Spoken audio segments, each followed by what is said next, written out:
Respected viewers, मैं ये रमज़ान के अंदर जो है ना एक अल्लामा साहब का बयान सुन रहा था।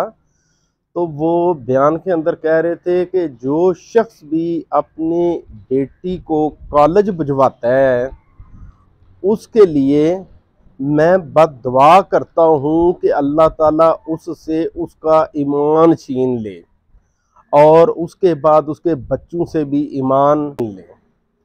मुझे इस चीज़ से शॉक पहुंचा कि एक अल्लामा साहब जो हैं इस तरह का वो बयान दे रहे हैं कि भाई बच्चियों को तालीम नहीं दिलवानी चाहिए, बच्चियों को कॉलेजेस और यूनिवर्सिटीज़ के अंदर नहीं भिजवाना चाहिए। लेकिन आखिर क्यों?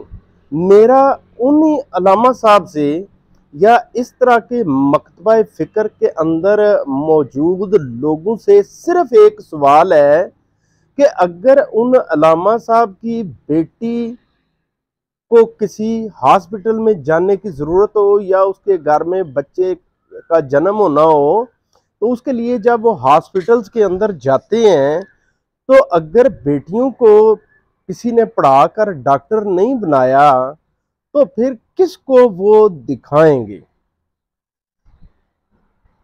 इस तरह के 100 औरतों के पेचीदा मसाइल हैं जिनको डील करने के लिए लेडी डॉक्टर्स जो हैं वो वहाँ पर मौजूद होती हैं और उनके मसाइल को सुनती भी हैं और उनका रिलीफ भी मिलता है। तो मेरा इस सिचुएशन के अंदर अपनी कौम से जो पैगाम है वो ये है कि खुदारा बेटियों की तालीम के ऊपर कदगन लगाने वालों को जो है उनको मना करना चाहिए, क्योंकि इस माशरे को सरवाइव करने के लिए जहाँ पर मर्दों का एजुकेटेड होना ज़रूरी है, वहाँ उतना ही ज़रूरी इस माशरे की औरतों का एजुकेटेड होना ज़रूरी है।